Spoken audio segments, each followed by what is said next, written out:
DMDன்னு சொல்லி தசசிதைவு நோயால பாதிக்கப்பட்டிருக்காரு ஜயான். 5 ஸ்டேஜஸ்ல ஜயான் இப்போ 2வது ஸ்டேஜ்ல இருக்காரு. ஒரே ஒரு இன்ஜெக்ஷன் தான் போடணும். அந்த இன்ஜெக்ஷனுக்கான அமௌண்ட் ரொம்ப பெருசு.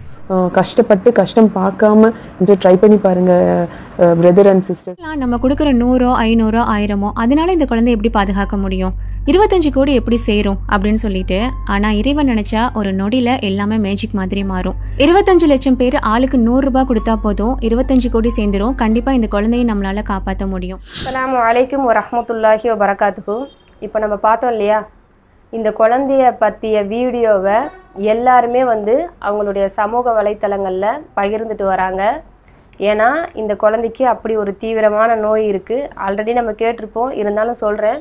இந்த குழந்தை பேர் ஜயான். இவங்களுக்கு DMD, அதாவது தசைநார் சிதைவு நோய், இந்த நோய் இருக்குது. தாக்கம் எப்படி இருக்குன்னா, இது அந்த பிள்ளைய நாளுக்கு நாள் மொத்தமாக செயலிழக்க வச்சிரும், ஒன்றுமே இல்லாமல் ஆக்கிரும். இந்த நோயை சரி பண்ணுறதுக்கு 25 கோடி ரூபாய் இருக்கணும். ஏன்னா அந்த நோய்க்கு கொடுக்கப்படுற அந்த இன்ஜெக்ஷனுடைய மதிப்பு அவ்வளோ ஒரு ரேட்டு. அதை கொடுத்தா இன்ஷா அல்லாஹ் அந்த குழந்தை சரியாகிறதுக்கான சான்ஸ் இருக்குது. அதனால் மற்றவர்களுக்கு உதவி செய்ய நினைக்கிற ஒவ்வொருத்தரும் இதை பகிர்ந்துக்கிட்டு இருக்காங்க. அந்த வகையில் நம்மளும் இதை பகிர்ந்துப்போம். இன்ஷா அல்லாஹ் தங்களால் ஆன உதவியை எல்லாருமே இந்த குழந்தைக்காக பண்ணுங்க. அதாவது இவங்க சொன்ன மாதிரி தான் 25 லட்சம் பேர் 100 ரூபாய் அனுப்புனாலும் இந்த குழந்தைக்கான நிவாரணத்துக்கான உதவி தொகை கிடச்சிரும். ஸோ நம்ம கொஞ்சம் விரைவாக இன்ஷா அல்லாஹ் நம்மளால் இயன்றதை நம்ம அனுப்ப ட்ரை பண்ணுவோம். இந்த குழந்தைன்னு இல்லை, யார் யாரெல்லாம் கஷ்டப்படுறாங்களோ அவங்க எல்லாருக்குமே நம்மளால் முடிஞ்ச விஷயங்களை நம்ம செஞ்சுக்கிட்டு வரணும். ஏன்னா நம்மளை சுற்றி நிறைய பேர் நிறைய கஷ்டப்பட்டுக்கிட்டு இருக்காங்க. ஸோ நம்ம கண்ணுக்கு தெரிஞ்சு யார் யாரெல்லாம் நம்ம கண்ணுக்கு வருதோ, நம்மளுடைய அறிவுக்கு வருதோ அந்த விஷயங்களுக்காக நம்ம இன்ஷா அல்லாஹ் அல்லாஹ்கிட்ட இருந்து நன்மை பெறுறதுக்காக நம்ம அதிகமாக உதவி செய்வோம். அப்புறம் இதில் ஒரு முக்கியமான விஷயம் என்ன சொல்ல வரேன்னா, அதாவது நம்மளை சுற்றி எத்தனையோ விஷயங்கள் நடந்துக்கிட்டு இருக்கு. நம்மளை கடந்து அந்த விஷயங்கள்லாம் போய்கிட்டே இருக்குது. நம்மளும் அந்த விஷயத்தை கடந்து போய்கிட்டே இருக்கோம்.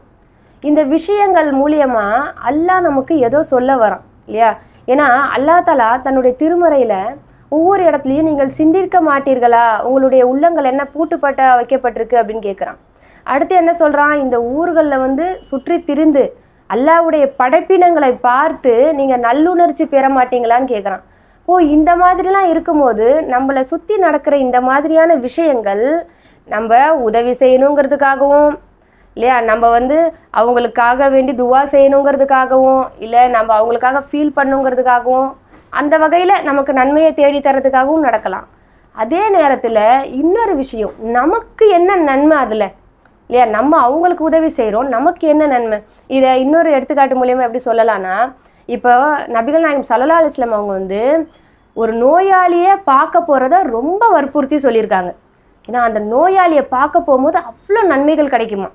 அதாவது அந்த யார் ஒரு மனிதர் நோயாளியை பார்க்க போகிறாங்களோ அவங்க சொர்க்கத்துக்கு அணியாக இருப்பாங்க அவங்க திரும்பி வர வரைக்கும் அப்படின்னு சொல்லியிருக்காங்க. அந்த அளவுக்கு அந்த நோயாளியை பார்க்கறது மூலியமாக நமக்கு நன்மைகள் கிடைக்குது. அவங்கள பார்த்து ஆறுதல் சொல்லி அவங்களுக்கு தேவையான ஏதாவது உதவிகள் இருந்தால் செய்ய முடிஞ்சு இதெல்லாம் அட்லீஸ்ட் நம்ம பார்த்தாலே போதும், நம்ம பார்த்தாலே நம்மளுக்கு அவ்வளோ நன்மைகள் கிடைக்குதுன்னு சொல்கிறாங்க. இப்போ நம்ம கொஞ்சம் சிந்திச்சு பார்க்கணும். இப்போ நம்ம போய் பார்க்கும்போது அந்த நோயாளிகளுக்கு ஆறுதல் கிடைக்குது. ஒரு வகையில் பொருளாதாரத்துலேயும் சில பேர் உதவிகள் செய்யலாம், இல்லை மனதளவுலேயும் நாங்கள் இருக்கோம், உங்களுக்கு உடம்பு நல்லாயிடும் அப்படிங்கிற நம்பிக்கை கொடுக்கறது மூலிமா அந்த நோயாளிக்கு ஒரு நம்பிக்கை வரும், ஒரு ஆறுதல் வரும். நம்ம தனியாக இல்லை, இவங்களாம் இருக்காங்க அப்படிங்கிற ஒரு சிந்தனையினால் அவங்களுக்கு ஒரு சந்தோஷம் கிடைக்கும். ஆனால் பார்க்க போகிற நமக்கு மறுமையில் நன்மை கிடைக்கிறது ஒன்று, இந்த இம்மையில் என்ன பலன் அப்படின்னு நம்ம கொஞ்சம் சிந்திச்சோமா? என்ன பலன் கிடைக்க போகுதுன்னா, அதாவது இன்னைக்கு நம்மளை அல்லாஹ் எப்படி வச்சிருக்கான் அப்படிங்கிற ஒரு நினைப்பு நம்ம மனசில் வரணும். அப்படிங்கிறதுக்காக தான் இந்த நோயாளியை பார்க்க போகிறத நபிகள் நாயகம் ஸல்லல்லாஹு அலைஹி வஸல்லம் அவங்க வலியுறுத்தி சொல்லியிருக்காங்க. ஏன்னா நம்மள நிறைய பேர் எப்படி இருக்கோன்னா, நம்ம எந்த மாதிரியான ஒரு அருளில் இருக்கோம் அப்படிங்கிறத மறந்துட்டு தான் இருக்கும். இன்றைக்கி இப்போ ஒரு நோயாளியை சந்திக்க போகிறோன்னா அவங்க படுத்த படுக்கையாக இருக்காங்க, நம்ம அவங்கள போய் பார்க்க நடந்து போய் பார்த்து அவங்களுக்கு ஆறுதல் சொல்கிற அளவுக்கு சக்தியுடைய மனுஷங்களாக நம்ம இருக்கோம், ஆரோக்கியமாக நம்ம இருக்கோம். அப்போ அதை நம்ம சிந்திச்சு பார்க்க வேணாமா? இன்றைக்கி உலகத்தில் எத்தனையோ பேர் நமக்கு அல்லாஹ் தஆலா எப்படியாப்பட்ட ஆரோக்கியத்தை கொடுத்துருக்கான், நம்ம பிள்ளைகள் எப்படி இருக்காங்க, நம்ம பெற்றவர்கள் எப்படி இருக்காங்க, நம்மளுடைய குடும்பம் எப்படி இருக்குது, இதை பற்றி சிந்திக்கிறதே கிடையாது. இப்போ இந்த நோயாளியை பார்க்க போகிறது மூலியமா அவங்களுக்கு என்ன தோணும், இப்படியெல்லாம் மனுஷங்க இருக்காங்க, கஷ்டப்படுறாங்க. அப்போ நம்ம வந்து அல்லாஹ்க்கு எவ்வளோ நன்றி உள்ளவங்களாக இருக்கணும். நம்ம இன்னைக்கு இவங்கள வந்து பார்த்து இவங்களுக்கு உதவி செய்கிற அளவுக்கு நம்மளை அல்லாஹ் ஆக்கி வச்சிருக்கானே அப்படின்ற நினைப்பு அவங்களுக்கு வரணுங்கிறதுக்காக தான் நபிகள் நாயகம் ஸல்லல்லாஹு அலைஹி வஸல்லம் அவங்க இந்த மாதிரியான ஒரு விஷயங்களை வலியுறுத்தி சொல்லியிருக்காங்க. அடுத்து நம்ம இன்னொன்று யோசிக்கணும். ஒரு வீட்டில் ஒரு குழந்தைக்கு ஏற்பட்ட ஒரு தாக்கம் அந்த வீட்டையே எப்படி பாதிச்சிருச்சு பார்த்தீங்களா? அந்த பெற்றவங்க இது வரைக்கும் யார்கிட்டயாவது கையேந்தி இருப்பாங்களா? ஆனால் இன்றைக்கி அவங்களுடைய நிலைமை எப்படி இருக்குது? மற்றவங்க கிட்ட கையேந்துறாங்க, என் பிள்ளைக்காக உதவி செய்யுங்க, உங்களை நம்பி இருக்கேன் அப்படின்னு சொல்லி கையேந்துறாங்க. இன்றைக்கி நம்மளுடைய நிலைமையை கொஞ்சம் யோசித்து பார்க்கணும். அல்லாஹ் நினச்சா ஒரு செகண்டில் அந்த நிலைமையும் கொடுக்க வாய்ப்பு இருக்குது. ஆனால் அல்லாஹ் அதை நமக்கு கொடுக்கல. அப்போ அல்லாஹ்க்கு நம்ம எவ்வளோ நன்றி உள்ளவங்களாக இருக்கணும் இல்லையா? இன்றைக்கி ஒரு குழந்தைய ஒரு நோயை சரி பண்ண 25 கோடி ரூபா தேவைப்படுது. நம்ம எத்தனை கோடி ரூபாக்களை நம்ம பிள்ளைகள் சுமந்துக்கிட்டு இருக்கு, எத்தனை கோடி ரூபாக்களுக்கு நம்ம சொந்தக்காரங்க அப்படின்னு நம்ம சிந்திச்சு பார்த்தோமா? ஏன்னா ஒரு நோயோடைய விலை அப்படின்னு இருக்கும்போது அல்லாஹ் அந்த குழந்தைக்கு அந்த நோயை கொடுத்துருக்க அல்லாஹ்க்கு நம்ம பிள்ளைக்கு அந்த நோயை கொடுக்க எவ்வளோ நேரம் ஆக போகுது? ஆனால் கொடுக்காம இருக்கிறானே அப்படின்னு அல்லாஹ்க்கு நம்ம நன்றி சொல்லியிருக்கோமா? இந்த வீடியோவை பார்க்கும் போதோ இல்லை இந்த மாதிரியான கஷ்டப்பட்டவங்களை பார்க்கும் போதோ இந்த விஷயங்களெல்லாம் பார்த்து தான் நமக்கு வந்து அல்லாஹ்க்கு நன்றி சொல்லணும். இல்லை, ஒவ்வொரு நாள் நம்மளுடைய பிள்ளைகளுடைய கண்ணை பார்க்கும்போது நம்ம அல்லாஹ்க்கு நன்றி சொல்லணும். ஒவ்வொரு நாள் அந்த புருவத்தை பார்க்கும்போது நன்றி சொல்லணும், அந்த கண் இமையை பார்க்கும்போது நன்றி சொல்லணும். ஏன்னா கொஞ்சம் யோசிச்சு பாருங்களேன், சில விஷயங்கள் நம்மளுக்கு சாதாரணமாக கிடச்சிட்டதுனால அது சாதாரணமாக தெரியுது இல்லையா? அந்த ஒரு புருவ முடி இல்லாமையோ அந்த இமை முடி அல்லாஹ் கொடுக்காமையோ வச்சுருந்தா கூட அந்த குழந்தை எவ்வளோ ஒரு அகோரமாக அசிங்கமாக இருக்கும். ஆனால் நம்மளுக்கு வந்து அல்லாஹ் தாலா பிள்ளையும் கொடுத்து அந்த பிள்ளைய ஆரோக்கியமாகவும் கொடுத்து அந்த பிள்ளைய அழகாகவும் கொடுத்துருக்கானே. அப்போ அந்த அல்லாஹ்க்கு நம்ம எவ்வளோ நன்றி சொல்லணும் இல்லையா?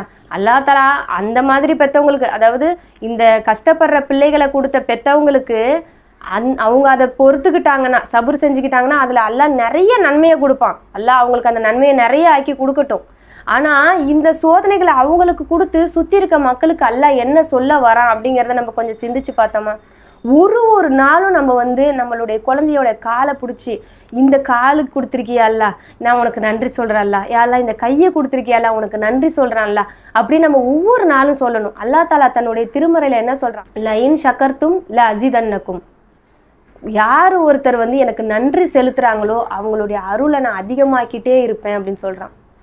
அப்போ இந்த அருளை அதிகமாக்குறதுங்கிறது வந்து எப்படி ஆகுதான்? நன்றி செலுத்துறது மூலியமா அதிகமாகுதான்.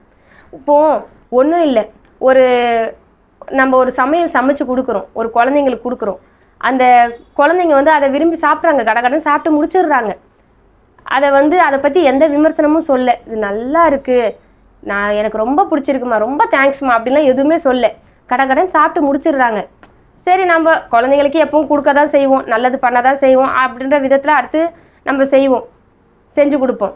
ஆனால் அதே பிள்ளைங்க வாய்க்கு வாய் அல்ஹம்துலில்லாஹ் எவ்வளோ நல்லா இருக்குமா, நல்லா செஞ்சுருக்கீங்கம்மா, சூப்பராக இருக்குமா, எனக்கு இந்த மாதிரி பண்ணது ரொம்ப பிடிச்சிருக்குமா, நெக்ஸ்ட் டைம் செஞ்சு தாங்கம்மான்னும் போது அந்த பிள்ளைக்கு நம்ம அதிகமாக செஞ்சு கொடுக்கணுன்ற ஆசை வரும் இல்லையா?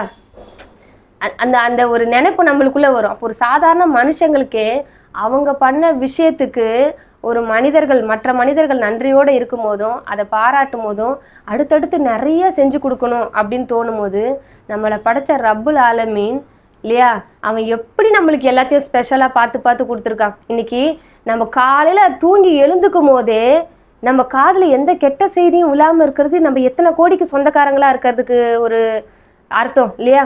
ஏன்னா என்ன வேணால் நடக்கலாம். இன்னைக்கு நைட்டு நம்ம ஹாஸ்பிட்டலில் போய் பார்த்தோன்னா அந்த ஹாஸ்பிட்டலில் நிரம்பி வலியுது கூட்டம் இல்லையா? எத்தனை லட்சம் செலவு பண்ணிக்கிட்டு இருக்காங்க அந்த ஹாஸ்பிட்டலில் நின்று. ஆனால் இன்னைக்கு நம்ம அழகாக தூங்கி எழுஞ்சிருக்கோம்.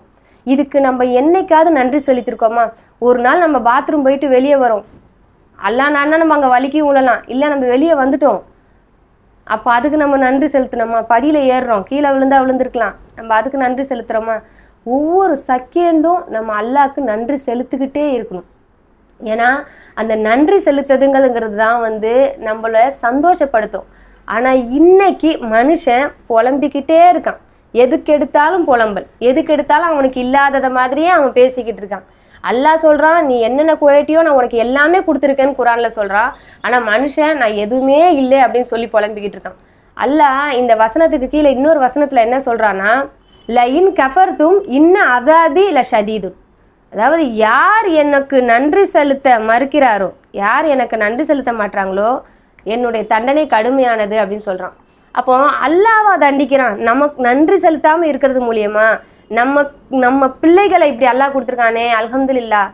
இதில் அதாவது எத்தனையோ இடத்துல பிள்ளைகளே இல்லை, பிள்ளைகளே கொடுத்தாலும் எத்தனையோ பேருக்கு ஆரோக்கியம் இல்லாத பிள்ளைகள். இன்னைக்கு ஆரோக்கியமாக அழகாக நம்ம கையில் பிள்ளைகளை 1க்கு 2 பிள்ளைங்க 3 பிள்ளைங்களை கொடுத்துருக்கானே, நம்ம எவ்வளோ ஒரு பெரிய பாக்கியசாலி, நம்ம எத்தனை கோடிக்கு சொந்தக்காரங்க அப்படிங்கிறத யோசிக்காமல் இருக்கும்போது, நம்ம அந்த நன்றி கெட்டத்தனமாக இருக்கும்போது நம்மளே என்ன பண்ணிக்கிறோன்னா பனிஷ்மெண்ட் கொடுத்துக்கிறோம். அதை தான் அல்லாஹ் இங்கே சொல்கிறான். அல்லாஹ் தண்டிக்க போகிறதில்லை இந்த நீ நன்றி செலுத்தாம இருக்கிறன்னா. ஏன்னா நன்றி செலுத்துவதால் அல்லாஹ்க்கு எந்த நன்மையும் நடக்க போகிறதில்ல, நமக்கு தான் நல்லது நடக்க போகுதுன்னு அல்லாஹ் தன்னுடைய திருமுறையில் சொல்கிறான். நன்றி செலுத்துவதன் மூலயமா மனிதன் தான் நல்லது நன்மை அடைய போறியான்னு சொல்லி. அப்போ இந்த நன்றி செலுத்தாமல் இருக்கிறது மூலயமா ஒரு மனுஷனுடைய மனசு இருளாயிடும் இல்லையா. அந்த மனுஷன் என்ன பண்ணுவான், எப்போ பார்த்தாலும் கெட்டது, அதாவது தனக்கு இல்லை இல்லை இல்லை இப்படியே யோசித்து என்ன பண்ணுவான், அவன் வருத்தத்திலேயே இருப்பான். இப்படி நிறைய பேர் இருக்காங்க.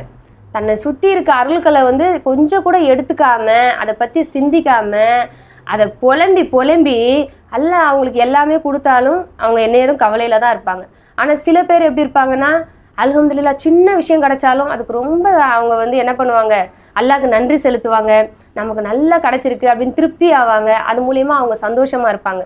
அப்போது இந்த மாதிரியான விஷயங்கள் நம்மளை கடந்து போகும்போது நம்ம எவ்வளோ பெரிய பாக்கியசாலி, நம்மளுடைய பிள்ளைகளை வச்சு நம்ம எத்தனை கோடி ரூபாய்க்கு நம்ம சொந்தக்காரங்க இல்லையா, நம்மளுடைய கணவன்மார்களை வச்சு நம்ம எத்தனை கோடி ரூபாய்க்கு சொந்தக்காரங்க, நம்மளுடைய தாய் தகப்பன் நம்மளுடைய குடும்பத்தில் அல்ஹம்துலில்லாஹ் இவங்க மூலியமாக நம்ம எத்தனை கோடி ரூபாய்க்கு சொந்தக்காரங்களாக இருக்கோம், நம்ம எவ்வளோ நல்லா சந்தோஷமாக இருக்கோம்.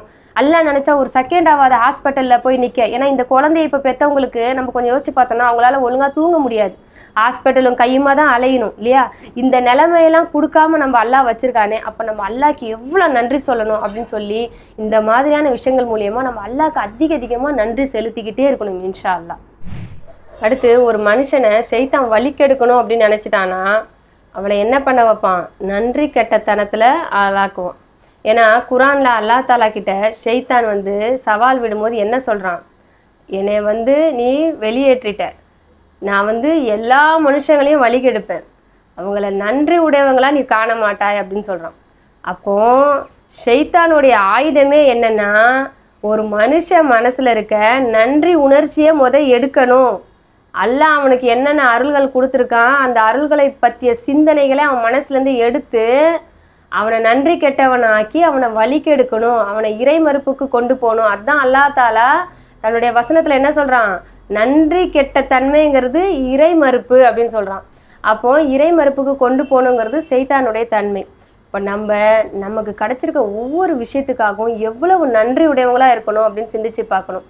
நமக்கு கிடைச்சிருக்க உணவு, உடை, இருப்பிடம் இல்லையா, சொந்த பந்தங்கள், நம்ம கிடைச்சிருக்க ஆரோக்கியம், செல்வம், இப்படி எல்லா விஷயங்களையும் வாழ்நாள் வாழ்நாள் இருக்கிறதுனால தான் நம்ம நிறைய நன்மைகள் செஞ்சுக்கிட்டு இருக்கோம்.